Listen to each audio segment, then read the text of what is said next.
What? Hey, are we on?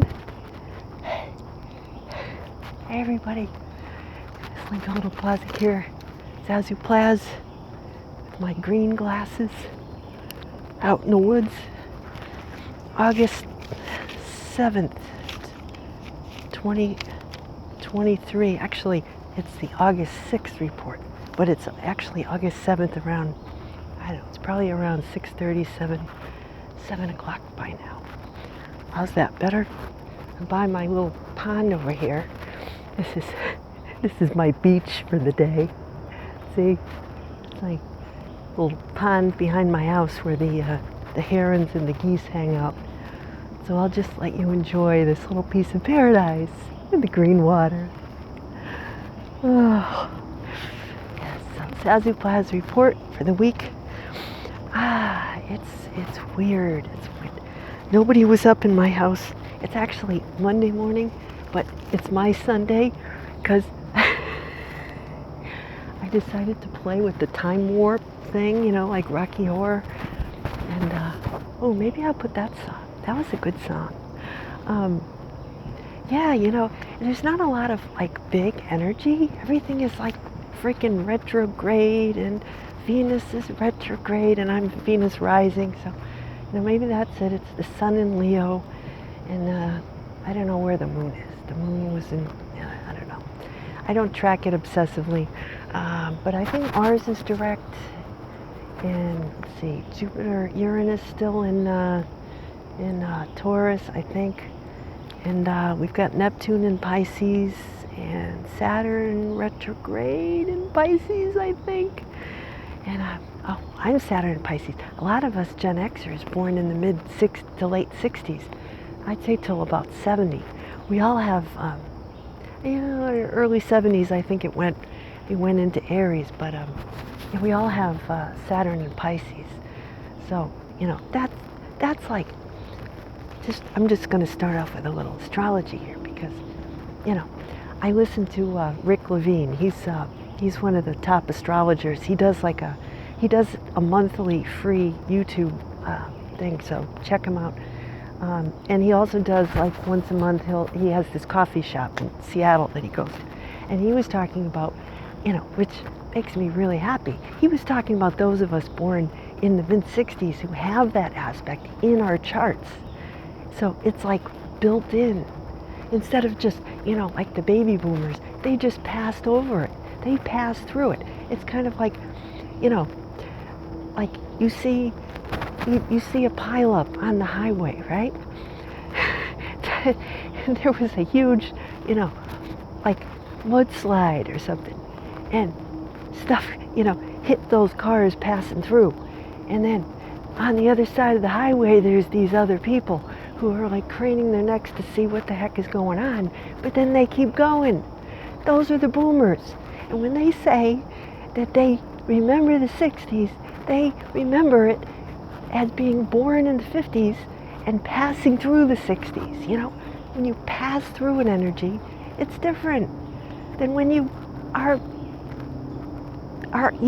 that. In other words, we were the cars passing through when the mudslide hit, right? Saturn is like wants to put you in a little box. Saturn is Father Time. You must do this, you know, age, you know, whatever. The stern, like the headmaster of the school, right? And Pisces is like the fish swimming this way, that way. Yay! Pisces does not. And Pisces is like Jesus, you know. Jesus was a Pisces, so they say. You know, because of the whole fish thing. And, you know, the number 12 has to do with Pisces. The 12th house, Pisces, 12 apostles, get it? You know, there's a thing. But, you know, it's kind of like trying to, you know, contain Jesus. You can't contain God. You know, they buried him with the rock and everything. And then he was, of course, you can't contain God. It was just all for show. That's what I think. But Okay, so those of us with Saturn and Pisces, it's a oxymoron. It's a paradox, because I think that's the correct. It's because trying to contain something that, like water, that can't be contained, right? Where you try to put, something wild, right? One time, my little guy was in elementary school or middle school. He was maybe around 5th grade, and we went out in the morning to the bus stop, and we found a turtle by the side of the road. A little turtle had, I don't know, probably come from here or down the road. There's a wetland across the street. They built a whole bunch of McMansions over there, and I think they displaced a lot of the little critters. So this was back, I guess it must have been 10, 12 years ago, because he's 20 now, so he was maybe 10 years ago. We found a little box turtle. So I found a little shoe box and made a little bed for him, and we put the turtle in the little box, and with some water, and we put him on the step. Now, I'm trying to remember, I think I must have cut holes in it or something, and I was going to call I was going to, wait till he got home from school, and then we were going to go bring it to the pond, or, whatever. And so when he got home from school, though, I guess I had gone off to work or about my business, and the box was turned over, and the turtle was gone, and we never found it. The kid wrote about that in his essay to get into college, to get into UConn. And he said, how that day, made him want to go into environmental science. For something that we did, the fact that Mom took the time to be late for work to put the damn turtle so people, if you want to know how to build a relationship with your children, you start young, ideally, and you care for things, you just, he was that kind of a kid. My older son couldn't have cared less about the damn turtles. He used to catch minnows and things. But, he would have been more impressed if I did something to save the computer, because he's a computer kid. He had his things that he was, he just came back from, I'll get into that in a minute. But the fact that the younger one, and then I worked for the State Department of Environmental Protection, and he got to come to work and see hawks, and he had to come, he got to go bear tracking with us and all this cool stuff. Not that I just did that to please him. It was, something I've always been interested in as well. But the fact that, we did those things together. And he saw something in what we did that was meaningful. So he's making it part of his life's work now. You just never know. But that's what I mean. He saw that you couldn't contain the turtle. The turtle, you want to put things, how often do we want to put people in little boxes, put rings on them and make them, certain people, they like that. Certain people, certain animals, they mate for life, Certain other feral types, you put them in a little box, in a little cubicle, and they're gonna, bust out of there, right? And the same thing is with God, right? Messages with spirit, right? Spirit, it's just like Pisces, does not want to be contained. You try to put restrictions on something that is meant to be spread, meant to, flow. Like, somebody dies, you put them in a box, but that's not them. Their spirit, right, has gone on and has flowed. You can't contain God. God is, and everything and everyone is God. Yes, and I say God because, it's God to me. Some people say source, creator, whatever. It's all the same. Everybody's got a different version, a different flavor of God, right? But, like in the readings. So, the transfiguration, yeah. It was the other,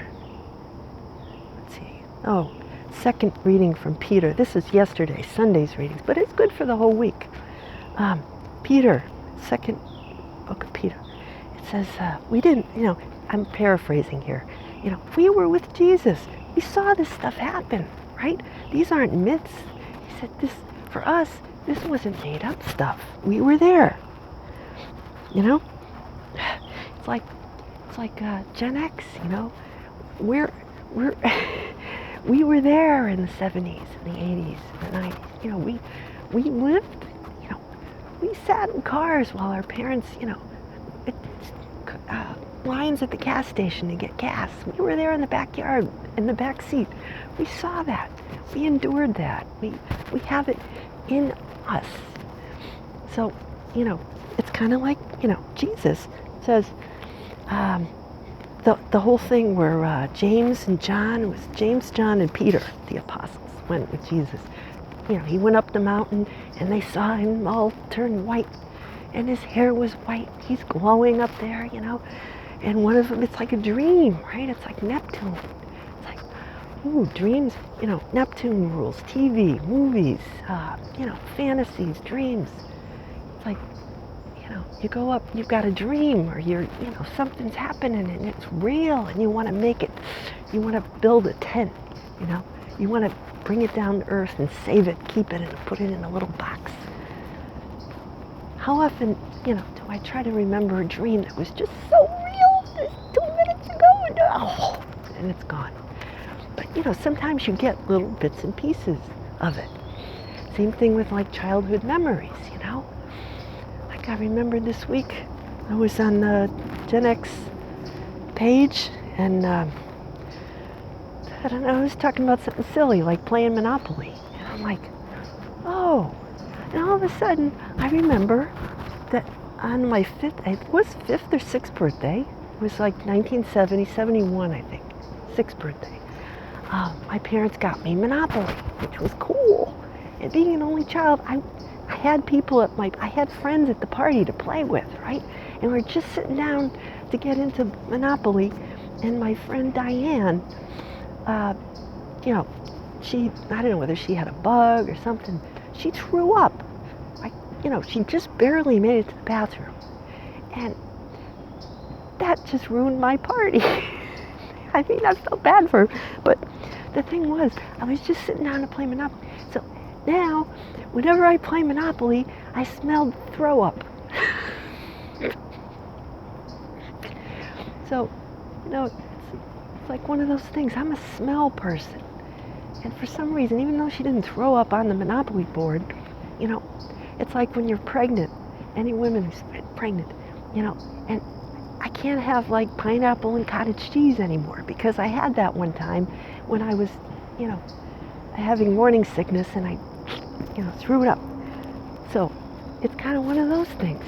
Like, I haven't thought about that in years, but somebody's talking about Monopoly. I'm like, what's the thing about Monopoly I didn't like? That's it. And then I always ended up getting the iron, because everybody else would take the car and all the good ones, the dog. Anyway, that's my rant for the day. It's over now. So yeah, he's up there, and the clouds open, and God says, "This is my son, on whom my favor rests." I'm pleased with. How many of us would, love to hear that from our parents, right? Look at my son, isn't he awesome? We don't always hear that. Or we hear, yeah, he's okay, but, what is that? You've got a tag, and do you have a thread hanging off your, yeah, you don't want to get a big head. Don't want to, praise you too much, but whatever. Yeah. So he's saying, guys, listen to this. Peter, whoever's telling the story, he's telling people in the present day, look, I was there, like the boomers. They're like, I saw a guy at the gym once. I put this in my book. He had one of those t-shirts that said, yeah, I might be old, but I saw all the best bands. Right? It's kind of like that. It's kind of like Peter saying, listen, yeah, we might be old, but we were with Jesus. We saw the original, right? Some guy on human design that I follow, he was with the original guy who invented human design, Ra-uru-hu. That's not his real name, you know, he's some Canadian dude, boomer, he made up that name. But this British guy was actually working with him. So it's kind of like that. It's kind of like, I am the OG, I'm the original, I worked with the original. So kind of tend to think that those people, kind of, it's like getting it from the horse's mouth. You know, it's only one removed from the source. But then, you know, the more time that passes, and you get these stories in the Bible, and somebody's put something here, added to it, or interpreted it this way, that way, and the other way, and you know, it's like a game of phone. When by the time the message gets back around to you, it's distinctly different than what it started, right? So this religion has tweaked it a little, you know, and there you go, and you're listening to this your whole life, and you think that's the word, right? You know, because Father so-and-so said. So whatever. If you want to listen to a guy in a dress, I don't. I've always had a healthy skepticism, and here's the rain. So the other night, my youngest son had left the umbrella hanging, and I accidentally snagged on it and I cracked it. It's got a big crack in it, and the wood splintered. But then I looked today, and some engineer in my house has put these little black thingies, these little attachments on here, and it's like new. I mean, this thing isn't going anywhere. Look at that, and it works.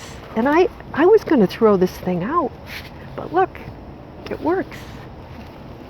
So I'm just saying, you know, that's my whole last week's baby with the bathwater thing. I was going to throw that thing out. How many times do people today throw things out when you can just make a little fix? That's the Gen X way, all right? And I'm after a sense of purity in my life. I'm on a mission to get rid of all the crap and get to the real heart of things. It took me a little while coming out here today. I just want to say before I forget. There's a little pathway I take between two houses in the little cul-de-sac in my neighborhood to get out here.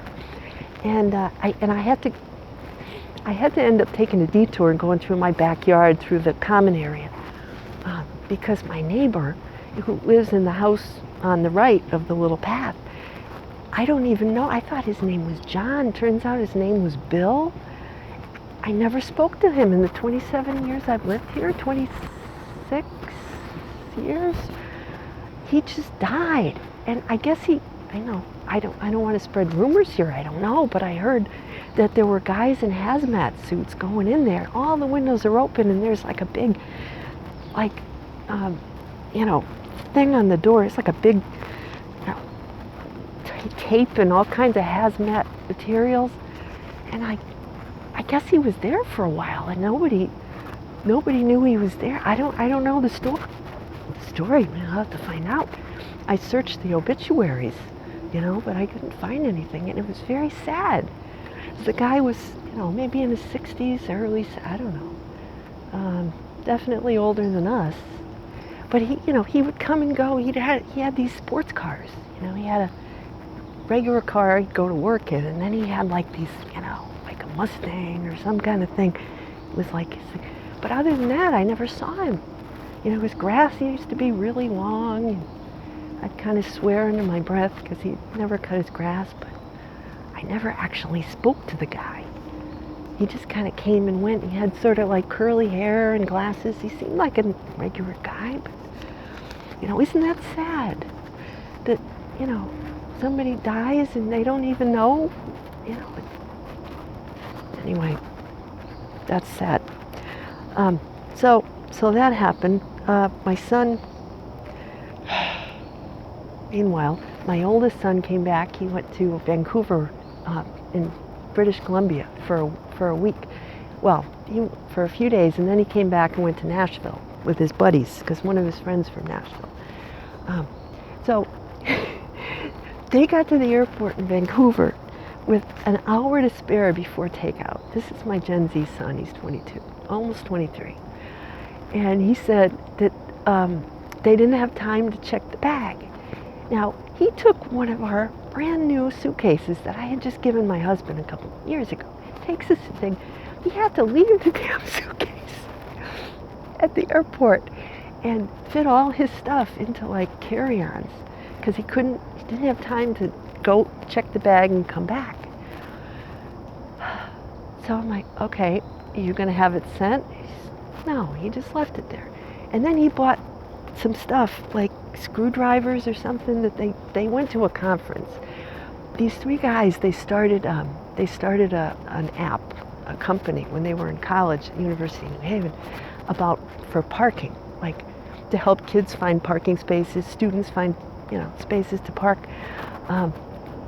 And so they went to some kind of conference because they all have jobs and they do this on the side. They do their app on the side. So it was connected to that somehow. I didn't push my luck and ask any more questions. I wasn't going to get the answers. But they're working on the addition to the school over there. So that happened. And and then the other one is going off to college, back to college in 2 weeks. He's using our living room and our kitchen as his personal closet. He's got clothes hanging up everywhere. Just given up. I've given up. There are sneakers and boots and like cargo pants and things hanging in, So my husband and we have to hang our clothes up like in our closet on hangers all over the place off curtain rods. I'm looking forward to him going back to college because I want my damn drying rack back. And you got to teach these kids. He takes the dripping wet pants from the thing. He turns the spin off, or it shuts off because he puts like 3 weeks of clothes in there, and and it's all dripping wet. And then he throws them on the rack, and goes to bed.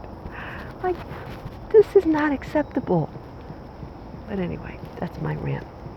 That's my mid-video rant. Anyway. And the dog has she's 13 years old. She's got some kind of mysterious, is she almost 13?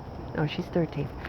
She might have to have an operation because she's got like this thing where she's breathing and it's a thing that happens, I guess, with Labradors maybe. We got a new vet, so hopefully, she might have to have an operation on it. She gets very, it makes her more nervous, and then she rasps, she pants more, and that makes her, it's a catch-22 thing. So we're dealing with the dog issues then. But, we have these messages, and I have my Zazoo thing, which, it keeps me going, And maybe some of this resonates with you. My showing up here every week. Share it if you know somebody who can benefit from hearing my rants and my philosophies, which change by the day, by the moment, by the second. So don't take anything. I'm not trying to convert anybody. Don't take anything I say seriously. It's an evolving theory, philosophy of Zazooism, Zazoo Plazzism, I should say. Not trying to offend or anything. But I got to introduce the song for the week because, so I'm thinking, all right, one thing that's kind of been on my mind, just like, shout out to my fellow GenXer, Gen X Jono. He posted something with like kids, Gen Zers or whatever, millennials doing covers of classic songs. And, they were good, the ones that he found. But I don't know, I get really annoyed when I want to listen to something classic, like the original, and there's this remastered version. Or, when I'm working out, I want tried and true. I want you know, I don't want to have to listen to a new song while I'm working out. I want something with a good beat that I know. And then later when I'm working and I'm then I can listen to a new song. But YouTube music, in between every, okay, and the other thing, I'm cheap, so I don't get the premium. So I get ads. And when you're working out, you don't want to see ads for Reese's Pieces and Sun Chips and, you know, all this crap. They do that, right? That bothers me. Anyway, and then, okay, so people doing covers, you know, okay, but, you know, make it original. Like one of the things, and I did some research, I like the original Foreigner, right? That's not the song for today. But the guy who's, you know, I said, great, I want to go see Foreigner. But there's only like one guy left from the original, Mick Jones. Lou Gramm was the best.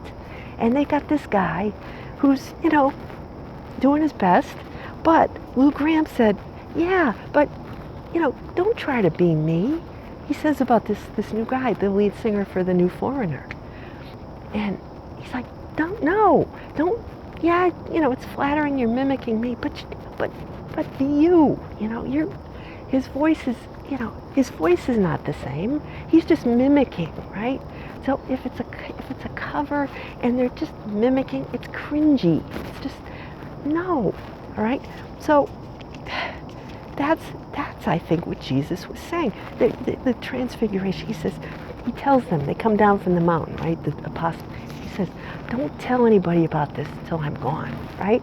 Because, you know, that's when people were going to need to hear it, right? While he was there, if they went and told everyone, then they would have, they would have said he was crazy. You know, what do you mean? They would have discredited the whole thing, right? So we were never meant to be copies of anybody else, you know? If you have the original, enjoy the original, you know? And be yourself. Okay, so the song, before I run out of time, if this makes any sense. In other words, you know, you gotta be yourself. And the song that goes with this is a band called World Party. Now, the guy named Kurt Wallinger, he's a boomer, and he's from the UK. The band was World Party. They were together 86 to 2015, apparently. Their most famous song in the US was Ship of Fools, which got to number 27 in the US. He actually helped Sinead O'Connor record her '88 album, Lion and the Cobra. So she's actually in one of his videos, and maybe two. She, I forget the name of the song, but I'm not going to show that one today. But I'll put the World Party link, and you can watch it. It was kind of cool to see her jumping around and all. But the song is "Put the Message in the Box," which I had never heard until now. He says, "Put the message in the box, put the box in the car, and drive it all over the world. Drive it around the world until you get home."